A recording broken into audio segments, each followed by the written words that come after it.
Assalamualaikum, I am Waqas Ahmed and today we are going to talk about furan synthesis। हमने furan synthesis के बारे में पढ़ना है। इससे पहले हमने पायरोल सिंथेसिस के बारे में पढ़ लिया। अगर आपने पायरोल सिंथेसिस नहीं देखी हुई तो लिंक डिस्क्रिप्शन में मौजूद है, पहले जाएं पायरोल सिंथेसिस के बारे में सीखें। अगर पायरोल सिंथेसिस आपको आ जाती है तो ये फ्यूरॉन की सिंथेसिस इंशाल्लाह आपके लिए बहुत ज़्यादा ईजी हो जाएगी। हम जो है ना ज़्यादा लंबे चक्रों में नहीं पढ़ेंगे, 8-10 इसके मेथड होते हैं टोटल बनाने के। हम बेसिक जो 4 मेथड हैं जो बहुत ज़्यादा यूज़ होते हैं तो हम जो है ना उसी से बनाने की कोशिश करेंगे। पहले जो है ना जो पहले 2-3 मेथड हैं वो हमने जो है पायरोल की जो सिंथेसिस की थी उसमें भी पढ़ लिए थे।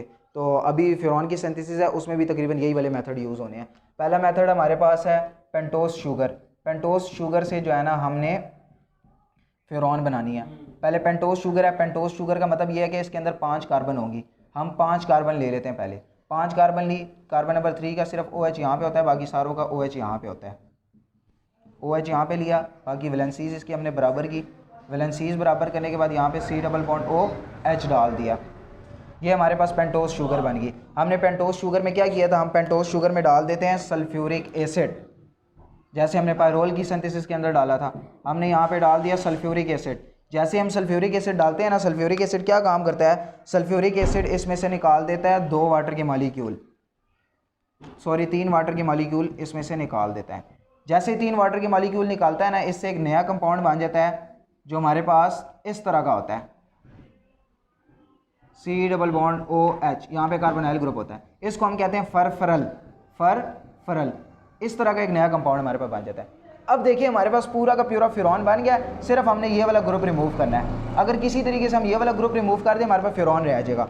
तो हम क्या करते हैं, इस ग्रुप को रिमूव करने के लिए हम यहाँ पे CaO कैल्शियम ऑक्साइड डाल देते हैं। अगर कैल्शियम ऑक्साइड आपने नहीं डालना तो Cr2O7 ये भी डाल सकते हैं। तो जैसे हम ये डालते हैं तो हमारे पास जो नया कंपाउंड बनता है वो है फ्यूरॉन, जो हमें बनाना है और वो हमें चाहिए। तो फ्यूरॉन की सिंथेसिस है ये सबसे ज़्यादा इंपॉर्टेंट है तीनों में से, सबसे ज़्यादा जो है ना ईजी भी है। हमने क्या काम किया, सिंपल हमने पेंटोस शुगर ली 5 कार्बन वाली, उसमें सल्फ्यूरिक एसिड डाला। सल्फ्यूरिक एसिड जैसे ही डाला उसमें से फरफरल बन गया, यानी C डबल बॉन्ड O वाला ग्रुप था। फरफरल के अंदर हमने कैल्शियम ऑक्साइड डाला या हमने Cr2O7 डाला, हमारे पास फ्यूरॉन बन गया। और इसी फ्यूरॉन से अगर हमने आगे पायरोल बनानी होती जो हमने पीछे वाले मेथड में पढ़ी थी, हम क्या करते थे, यहाँ पे Al2O3 डाल देते थे, 400 डिग्री सेंटीग्रेड टेम्परेचर देते थे, तो हमारे पास आगे बन जाता था पायरोल। ये हमारे पास पायरोल बनता था। ये हमने पायरोल की सिंथेसिस में देख लिया था। ये हमारे पास सिंपल क्या बनता था, पायरोल। अब देखें पहला जो हमारे पास मेथड था, पहले मेथड में हमने पेंटोस शुगर लिया, पेंटोस शुगर से हमने फ्यूरॉन बना लिया। अब जो दूसरा वाला मेथड है ना, दूसरा वाला मेथड हमारे पास फरफरल से हमने फ्यूरॉन बनाना है। सिंपल ये वाला मेथड है कि अगर मैं यहाँ से ये मिटा दूँ तो हमारे पास दूसरा वाला मेथड भी हो जाएगा, यानी हमारे पास फरफरल होगी। फरफरल में क्या होगा, calcium C double bond OH होगा, हम उसमें कैल्शियम ऑक्साइड या Cr2O7 डालेंगे, हमारे पास सिंपली फ्यूरॉन बन जाएगा।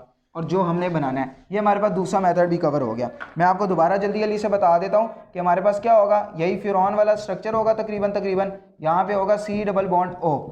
जैसे ही ये C डबल बॉन्ड होगा हमने ये ख़त्म करना है, हम क्या करेंगे, यहाँ पे डाल देते हैं CaO कैल्शियम ऑक्साइड या Cr2O7, ये भी डाल सकते हैं। तो हमारे पास क्या बन जाएगा, सीधा हमारे पास बन जाएगा फ्यूरॉन, और साथ में हमारे पास वाटर का मॉलिक्यूल रिलीज़ हो जाएगा। हमने फरफरल से बना लिया फ्यूरॉन। ये हमारे पास दूसरा मेथड भी कंप्लीट हो गया। दूसरा मेथड हमारे पास कंप्लीट हो गया। तीसरा मेथड हमारे पास है, हमने 1,4 डाइकार्बोनाइल कंपाउंड से बनाना है। 1,4 डाइकार्बोनाइल कंपाउंड से हमने बनाना है। ये 1,4 डाइकार्बोनाइल कंपाउंड ना बहुत ज़्यादा इंपॉर्टेंट है हमारे पास, बहुत ज़्यादा। क्यों, क्योंकि इससे जितने भी 5 कार्बन वाले हेट्रोसिक्लिक कंपाउंड्स होते हैं ना, सॉरी 5 मेंबर रिंग वाले, वो सारे के सारे इससे बन सकते हैं। यानी इसे फ्यूरॉन भी बन सकता है, इसे पायरोल भी बन सकता है और इसे थायोफीन भी बन सकता है, सारे के सारे इससे बन सकते हैं। इस मेथड का स्पेसिफिक नाम है उसका नाम है पाल-नोर सिंथेसिस। इसको कहते हैं पाल-नोर सिंथेसिस, ये इसका स्पेसिफिक नेम है। ये हमने इससे पायरोल भी बनाई थी, अब हम इससे फ्यूरॉन बनाएंगे। इससे फ्यूरॉन बनाने के लिए ना आपको एक चीज़ के बारे में बहुत इंपॉर्टेंट पता होना बहुत ज़रूरी है। टाटोमेरिज्म के बारे में आपको पता होना चाहिए। अगर टाटोमेरिज्म के बारे में आपको पता है ना तो आप इजीली इससे सॉल्व कर सकते हैं। किसके बारे में आपको पता होना चाहिए, टाटोमेरिज्म होती क्या है। मैं सिंपली आपको बताता हूँ कि अगर आपके पास किसी किस्म का कोई कीटोन है, यानी मैं सिंपल कीटोन लेता हूँ 3 कार्बन वाली, सबसे ज़्यादा सिंपल। अब ये कीटोन है आपके पास, इस कीटोन में होता कुछ ऐसा है कि अगर इस कीटोन में कार्बन और ऑक्सीजन के दरमियान कितनी बॉन्ड है, डबल बॉन्ड है।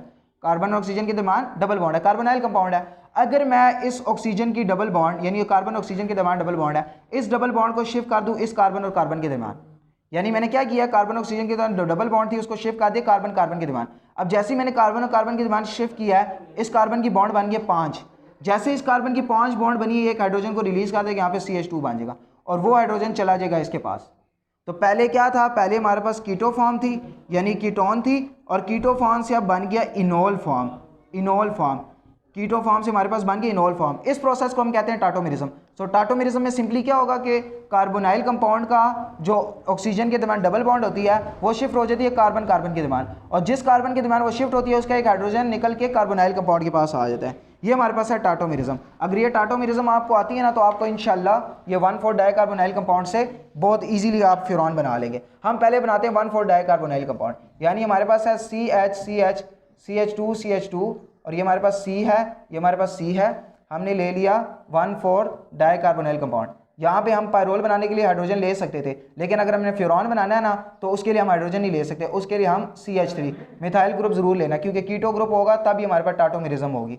हमने क्या किया, हमने सिंपल 1,4 डाइकार्बोनाइल कंपाउंड ले लिया। 1,4 डाइकार्बोनाइल कंपाउंड क्यों कहते हैं, क्योंकि पहली कार्बन पे और चौथी कार्बन के पास हमारे पास कार्बोनाइल ग्रुप मौजूद है। अब जैसे हमने 1,4 डाइकार्बोनाइल कंपाउंड लिए ना, हम क्या करेंगे, इसकी सिंपली हम कर देंगे tautomerism.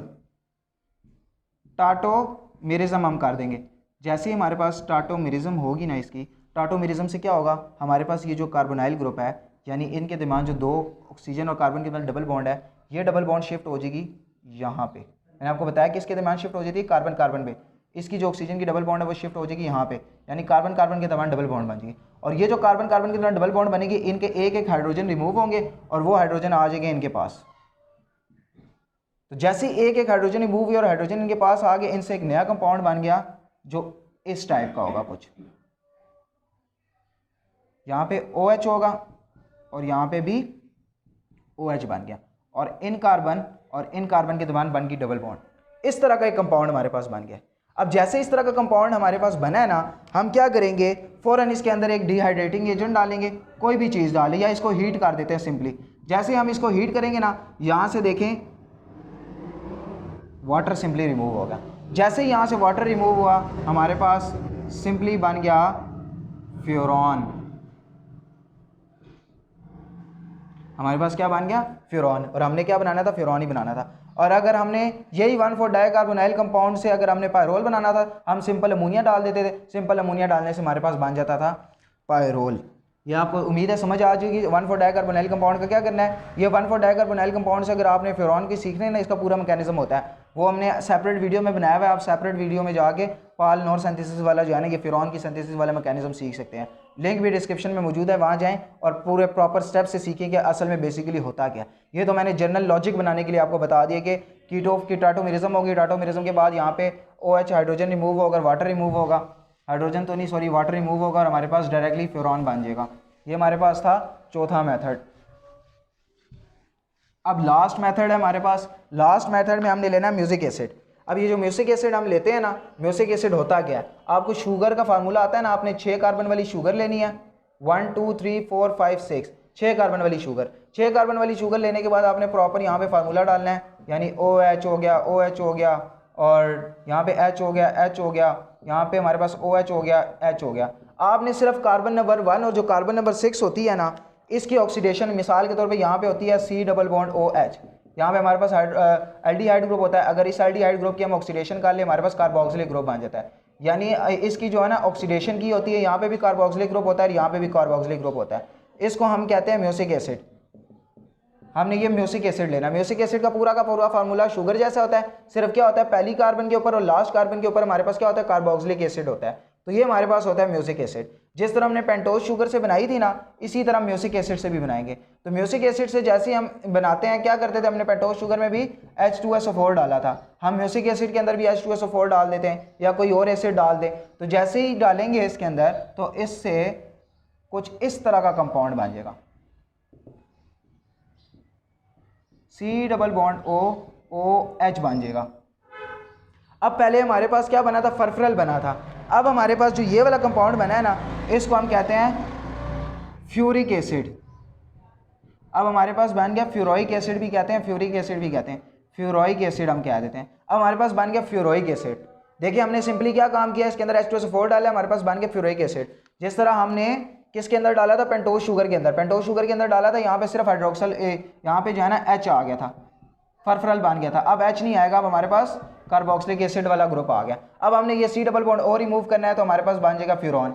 C double bond O remove करने के लिए हम क्या करेंगे, हम एक ऐसी चीज़ डालेंगे जिससे हमारे पास ये जो कार्बन डाइऑक्साइड है ये रिमूव हो जाए, C डबल बॉन्ड O। तो हम क्या करेंगे, इसके अंदर सोडा लाइम डाल देंगे, क्योंकि सोडा लाइम क्या करती है, जितने भी C double bond O H यानी कार्बोक्सिलिक एसिड वाले ग्रुप होती है ना, उसको कार्बन डाइऑक्साइड की फॉर्म में रिमूव करवा देती है। सोडा लाइम का ये बहुत ज़्यादा इंपॉर्टेंट फंक्शन है। सोडा लाइम क्या काम करती है कि हमने अगर कार्बोक्सिलिक एसिड रिमूव करवाना है किसी भी जगह से, तो वो अगर हम सोडा लाइम डाल देते हैं तो कार्बोक्सिलिक एसिड को कार्बन डाइऑक्साइड बना देती है और उसको रिमूव करवा देती है। तो जैसे ही वो कार्बन डाइऑक्साइड की फॉर्म है इसके रिमूव करवा देगी, तो हमारे पास बन जाएगा बाकी फ्यूरॉन। और यहाँ पे जो H बचा है यहाँ पे आ जाता है और वो H हम ऐसे ही लिखते हैं। तो ये हमारे पास बन गया फ्यूरॉन।